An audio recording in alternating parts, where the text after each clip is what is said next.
Hello students, मैं रेखा वैष्णव आज आपको क्लास 7 का चैप्टर नंबर 3 हिमालय की बेटियां निबंध पढ़ाने वाली हूँ। इस निबंध के लेखक नागार्जुन जी हैं। लेखक ने इस निबंध में हिमालय की बेटियां मतलब हिमालय की जितनी भी नदियां हैं उनके बारे में बताया गया है और नदियों को हिमालय की बेटियां कहा गया है। हिमालय को नदियों का पिता माना गया है। चलिए हम निबंध शुरू करते हैं। अभी तक मैंने उन्हें दूर से देखा था, बड़ी गंभीर, शांत, अपने आप में खोई हुई सी लगती थी। लेखक बोलते हैं कि मैंने नदियों को केवल दूर से देखा था तो अपने आप में बहुत सुंदर प्रतीत होती थी। सुंदर मतलब बहुत सुंदर दिखती थी वो, और अपने आप में बहुत गंभीर, शांत और अपने आप में खोई हुई सी लगती थी। अपने आप में खोई हुई सी लगना मतलब अपने आप में मस्त होना। संभ्रांत महिला की भांति वे प्रतीत होती थी। संभ्रांत मतलब शिष्ट, समझदार महिला की भांति वो हमें लगती थी। मतलब यहाँ पर लेखक ने नदियों की तुलना एक संभ्रांत महिला से की है। उनके प्रति मेरे दिल में आदर और श्रद्धा के भाव थे। माँ और दादी, मौसी और मामी की गोद की तरह उनकी धारा में डुबकियाँ लगाया करता था। लेखक बोलते हैं कि जब मैं उन नदियों में डुबकियाँ लगाता था तो मुझे ऐसा प्रतीत होता था जैसे माँ, दादी, मौसी और मामी की गोद में मैं खेल रहा हूँ। अर्थात नदियों के साथ लेखक की आत्मीय भावना जुड़ी हुई है।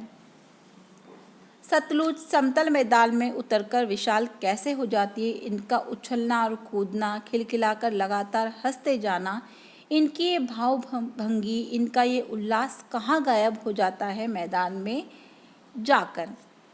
लेखक बोलते हैं कि जब ये नदियाँ विशाल मैदान में जाकर समुद्र में जाकर मिल जाती है तो इनका खिलखिलाकर हंसना, इनका उल्लास पता नहीं कहाँ गायब हो जाता है।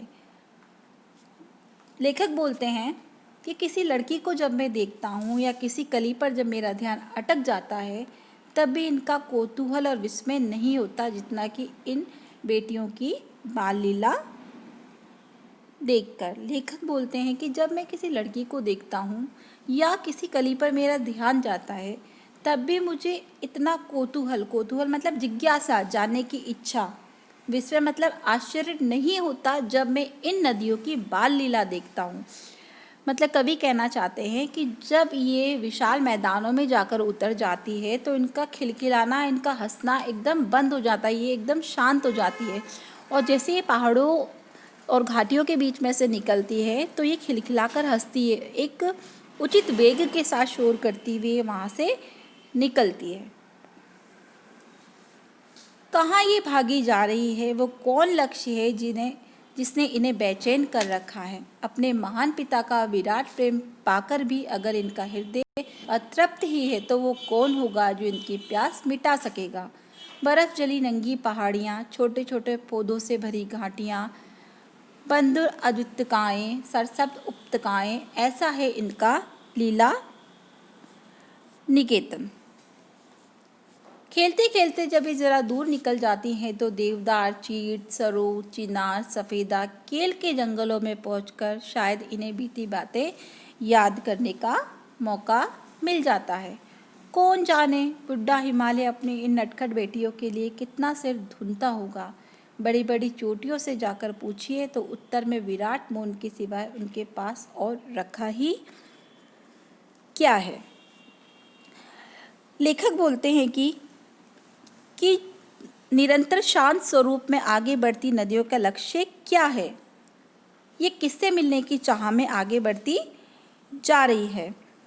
अपार प्रेम करने वाले पिता हिमालय को छोड़कर ये किससे प्रेम पाना चाहती हैं। जिस प्रकार बेटियां ससुराल जाने के समय मायके की हर चीज़ जिसे वे प्रेम करती है खुशी खुशी छोड़ जाती है, उसी प्रकार ही हिमालय की बेटियां भी बर्फ़ से ढकी पहाड़ियां, पौधों से भरपूर घाटियाँ, गहरी गुफाएं, हरी भरी घाटियाँ सब छोड़कर समुद्र की ओर प्रभावित हो जाती है। और कुछ आगे बढ़कर देवदार, चीर जितने भी ये पेड़ हैं वहाँ जाकर अवश्य अपने बचपन को याद करती हैं। जैसा घर का बड़े बूढ़े जो होते हैं अपनी संतान की फिक्र करते हैं, उसी तरह हिमालय भी अपनी बेटियों के लिए परेशान होता है, चिंतित होता है। नदियों में चले जाने के बाद पूरे उत्तर में शांति छा जाती है। सिंधु और ब्रह्मपुत्र ये दो ऐसे नाम हैं जिनके नाम सुनते ही रावी, सतलुज, व्यास, चेनाब, झेलम, काबुल, कपिशा, गंगा, यमुना, सरयू, गंडक, कोसी आदि हिमालय की छोटी बड़ी सभी नदियां आंखों के सामने नाचने लगती है। वास्तव में सिंधु और ब्रह्मपुत्र स्वयं कुछ नहीं, दयालु हिमालय के पिघले हुए दिल की एक एक बूंद न जाने कब से इकट्ठा हो होकर दो महानदों के रूप में समुद्र की ओर प्रभावित होती रही है। कितना सौभाग्यशाली है वह समुद्र जिसे पर्वतराज हिमालय की इन दो बेटियों का हाथ पकड़ने का श्रेय मिला है। इस गद्यांश में लेखक बता रहे हैं कि सिंधु और ब्रह्मपुत्र ऐसी दो महानदियां हैं जो हिमालय के हृदय की बर्फ की पिघली बूंदों से अपना अस्तित्व पाती है और निरंतर समुद्र की ओर प्रभावित होती है। इन्हें महानद भी कहा जाता है। लेकिन लेखक की आंखों के सामने हिमालय की अन्य पुत्रियां अर्थात जितनी भी छोटी बड़ी सभी नदियां हैं, रावी, सतलुज, व्यास, चनाब, झेलम, काबुल, कपिशा, तो जितनी भी सारी नदियां हैं आदि का सुंदर स्वरूप भी लेखक के सामने छाने लगता है। लेखक को बूढ़ा हिमालय इन नदियों का पिता मालूम होता है। जिस प्रकार छोटे छोटे बच्चे माता पिता से कोई शर्म नहीं करते, उन्हें लगता है, वैसे ही नदियों ने भी अपना बचपन हिमालय रूपी माता पिता की गोद में बिताया है और फिर बड़ा स्वरूप पाते पाते चल पड़ती है सागर के पास। तो यहाँ पर लेखक ने सागर को, समुद्र को दामाद बताया है और हिमालय को ससुर बताया है। यानी हिमालय ने अपनी बेटियां सागर के हाथ में दे दी है। जिन्होंने मैदानों में इन नदियों को देखा होगा, उनके ख्याल में शायद ये बात आ सके कि बूढ़े हिमालय की गोद में बच्चियां बनकर ये कैसे खेला करती है। माँ बाप की गोद में नंग धड़ंग होकर खेलने वाले इन बालिकाओं का रूप पहाड़ी आदमियों के लिए आकर्षक भले ही ना हो, लेकिन मुझे तो ऐसा लुभावना प्रतीत हुआ, वह रूप की हिमालय को ससुर और समुद्र को उनका दामाद कहने में कुछ भी झिझक नहीं होती।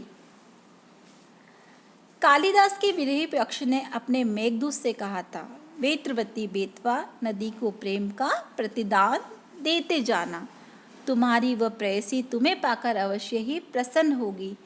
इस बात इन चंचल नदियों को देखकर मुझे अचानक याद आ गई और सोचा कि शायद उस महाकवि को कभी नदियों का सचेतन रूपक पसंद था।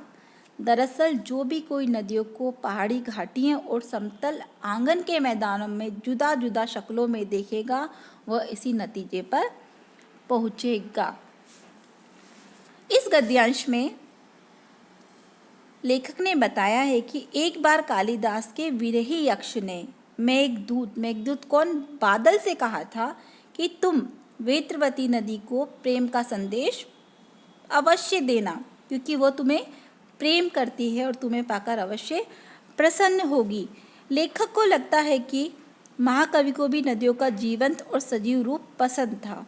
वास्तव में पहाड़ों से निकलती नदियाँ और समतल धरातल पर बहती नदियों को जो भी देखेगा, वो दोनों में अत्यधिक अंतर पाएगा, क्योंकि पहाड़ों पर बहने वाली नदियाँ तो बच्चियों के रूप में दिखाई देती है, पर मैदानों में बहने वाली नदियाँ अपने आप में मस्त और नवयौवन के रूप में आकर्षित करती है। काका कालेलकर ने नदियों को लोक माता कहा है, किंतु माता बनने से पहले यदि हम इन्हें बेटियों के रूप में देख ले तो क्या हर्ज है। और थोड़ा आगे चलिए, इन्हीं में अगर हम प्रेयसी की भावना करें तो कैसा रहेगा। ममता का एक और भी धागा है जिसे हम इनके साथ जोड़ सकते हैं। बहन का स्थान कितने कवियों ने इन नदियों को दिया है। एक दिन मेरी भी ऐसी भावना हुई, थोली मतलब तिब्बत की बात है, मन उचट गया था, तबीयत ढीली थी, सतलज के किनारे जाकर बैठ गया। दोपहर का समय था, पैर लटका दिए पानी में थोड़ी ही देर में उस प्रगतिशील जल ने असर डाला। तन और मन ताज़ा हो गया और लगा में गुनगुनाने।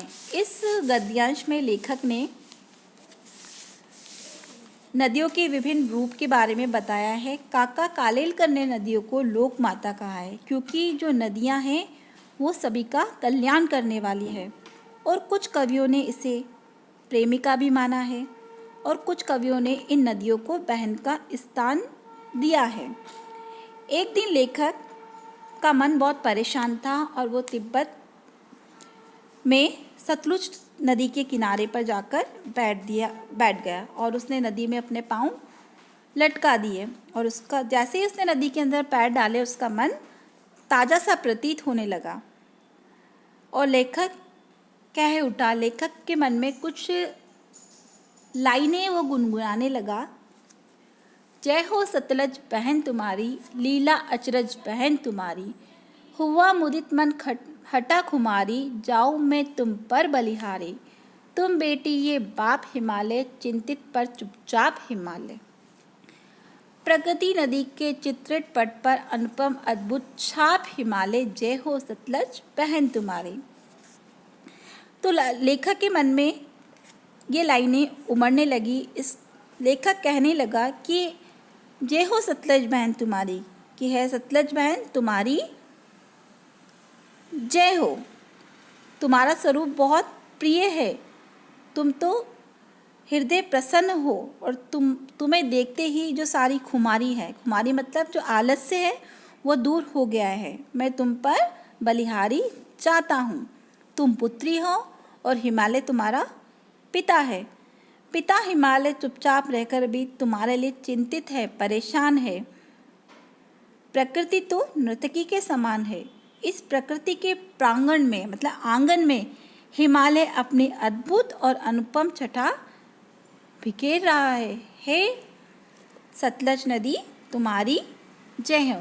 तो बच्चों, आज हमने क्लास 7 का चैप्टर नंबर 3 हिमालय की नदियाँ निबंध पढ़ा। धन्यवाद।